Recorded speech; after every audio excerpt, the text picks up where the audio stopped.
Another complementary reason why people are having trouble finding jobs or ending up in periods of underemployment is to deprogram them from this this cancer of vanity that is literally just everywhere and infused within everything.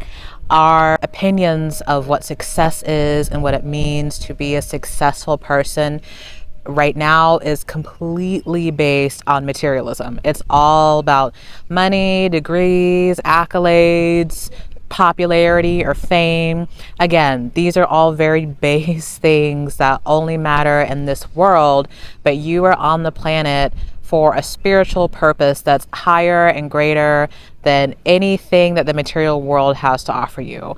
And people are getting too sucked into that. The program of vanity is running so deeply that people don't even know all the little ways that vanity is encouraging them to veer off the spiritual path. It could be anything from not wanting to quit a job you know you want to quit because you're afraid of going after what you really want to do, or like not dropping out of school, a school that you know you don't need to be in because you're afraid of what people will think if you drop out. It's all about like, oh, I don't want to earn less money. I don't want to look less in other people's eyes.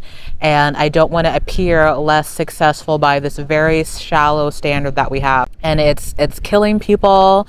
It's pushing people off the spiritual path, and definitely to the point where you won't answer God's call, because God's call isn't vain. If he tells you to go into a forest for a year and meditate and forage for food, you're just going to be like, I don't want to do that. Why would I do that when I have my fancy house and my mortgage? And or if you even have that. Like, for example, for me, I love making music, but I stopped doing it for over a decade because I felt like it wouldn't pay, and I was busy like chasing an IT career that I knew would make me money. Meanwhile, my music is a divine calling that's desperately needed, and I had been ignoring it for a decade because my vanity was pushing me in a different direction. It took the courage and the strength to walk away from the vanity system, and a lot of people just don't have that courage and that strength. So again, it's being forced.